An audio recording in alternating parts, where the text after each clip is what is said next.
What's up, y'all? Today we are talking about why you should be like Abraham in the book of Genesis. Have you ever thought about why Abraham is considered the father of the faith? It's crazy, right? I took some time to think about that one day, and I was like,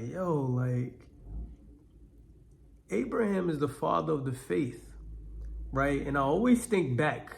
This is the reason why I be thinking about it, because I always think back about when God called him friend, right? Like, I consistently tell people all the time, like, having a friendship is very important, especially before you get into a relationship, right? I always say that, but there's reasons for why I say that. It's because God emphasizes friend.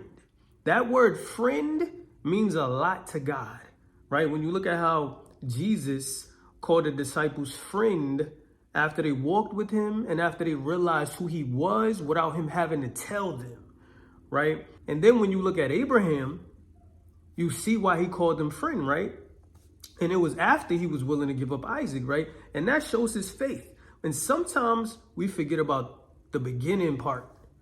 Sometimes we forget about the beginning part. And I thought about it one day and I was like, Abraham did leave where he was from, right? Remember, y'all know the story, right? How God called him and told him to go to the promised land, but he didn't tell him how long it was going to take to get there. He didn't tell him what it was going to look like. He just told him that he was going to take him to a promised land, right? And there was no time frame. And now he had to tell his wife to come with him. And I know we think about like, oh, he took his wife and then she had faith and, this and that and this. And she left with him and they didn't know where they was going. They just had to have faith in God to lead them there. But I think we forget about how Abraham left where he was from. Abraham left where he was from. Abraham left everything that he had accomplished in his life, right? Abraham left everything that he had accomplished in his life, everything that he gained, his family, the place where he lived, all the wealth that he had, all of that. Abraham had to leave. He chose to leave that.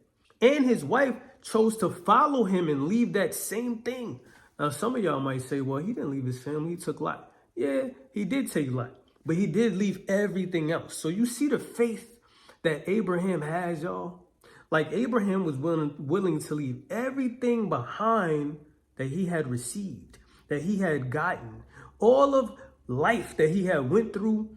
Soon as God called him, he was willing to leave and go to a land that he didn't know of and go to a place that God promised him.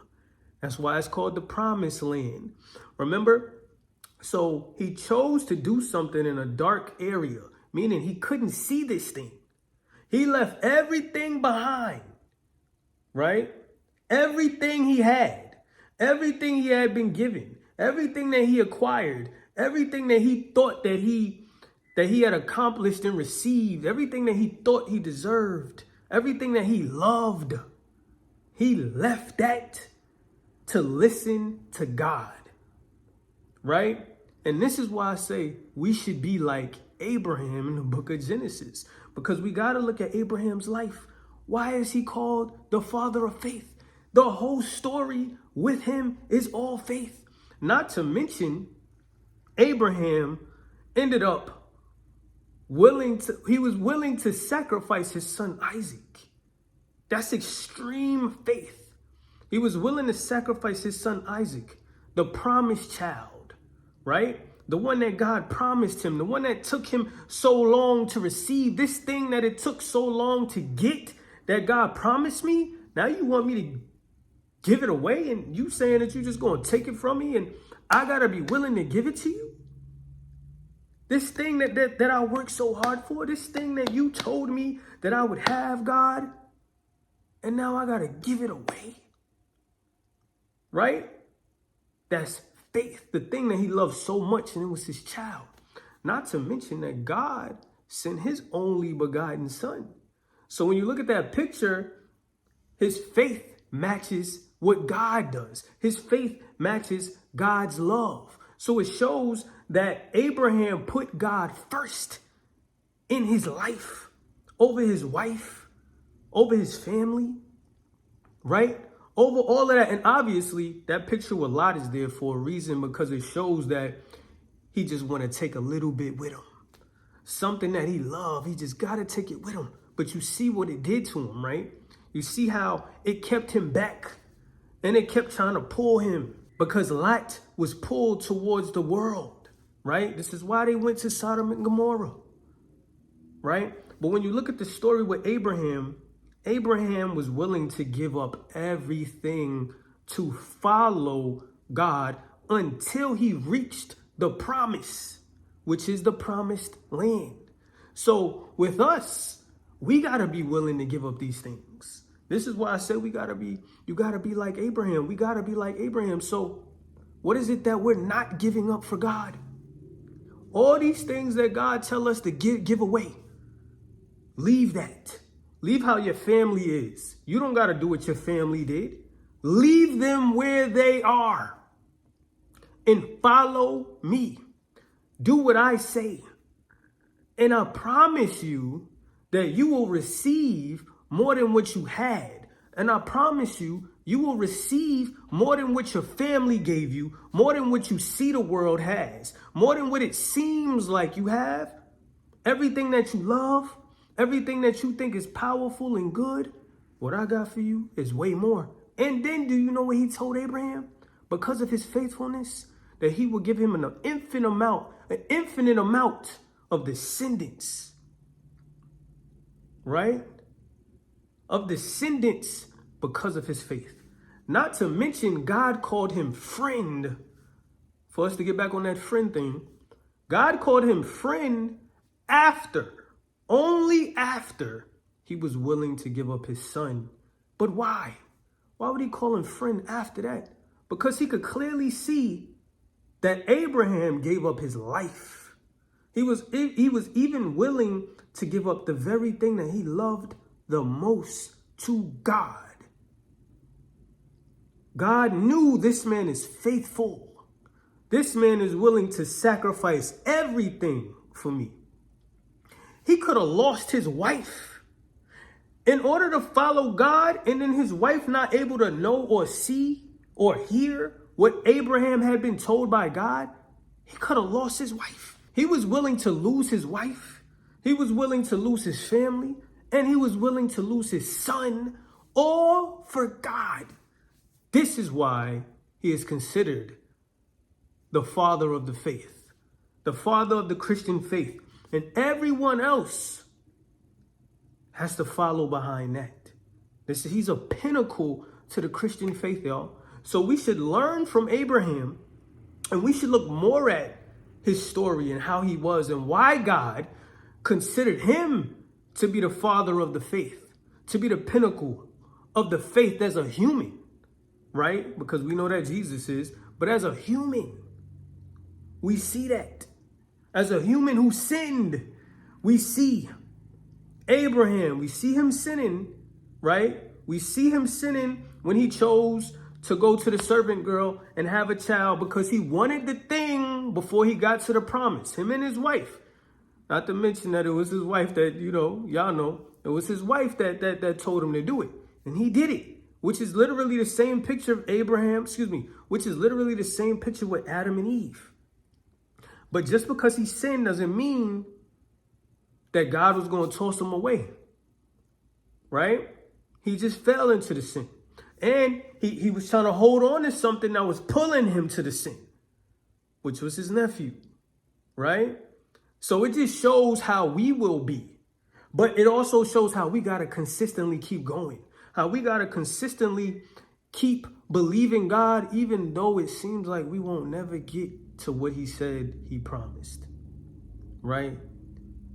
Because sometimes we're going to get the promise. God going to be faithful, but he's going to be faithful through us to others. It's going to trickle down to our children. It's going to trickle down to our family, to our communities, to the people around us. When we follow God, everybody else get blessed around us.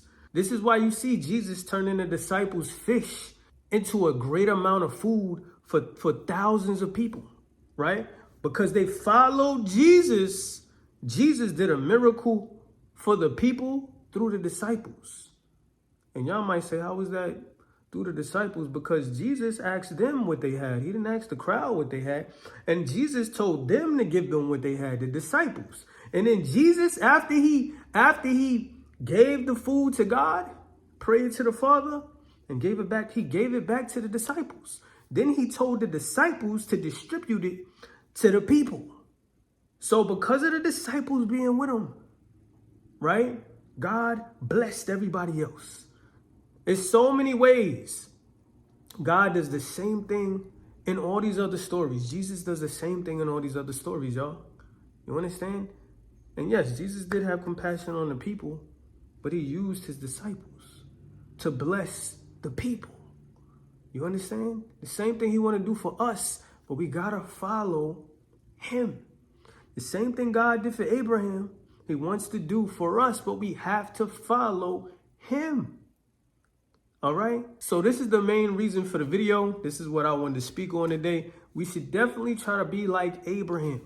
How am I not trying to be like Abraham? That's what I got to ask my question. What is it that I'm not giving up? What should I give up and just trust God? Right? What should I give up that's holding me up, that I think that's keeping me confident, that I could let go of because it might be worldly, because God don't want me to do it? And if I let it go, it's going to seem like I don't have nothing. But see, when I let it go and it seems like I don't have nothing, I got God to depend on. What is it that I can let go of? What is it that I can sacrifice for God to follow him and put all my trust in him? That's what we got to do. We got to have that faith, the faith of Abraham. Crazy faith. All right?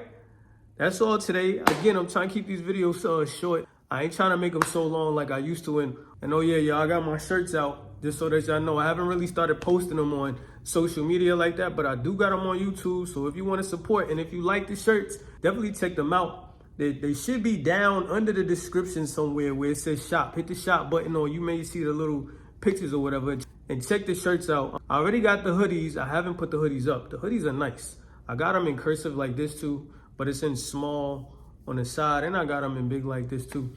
But I'm gonna start posting that stuff soon. Also, the Kingdom Academy, I'm gonna be opening that in January. I'm not sure of the specific date, but it should be the first week of January. I'll let y'all know on the date. If you want to be a part of the Kingdom Academy, definitely sign up. In the beginning of January, we're doing challenges every day. We're reading our Bibles every day. We doing discipleship Wednesdays. I'm about to start doing spiritual check-ins. I'm about to start doing the fun nights, all of that. If y'all want to be a part of that, definitely sign up for that in the beginning of January. But I love y'all. I'm going to get at y'all when I get at y'all.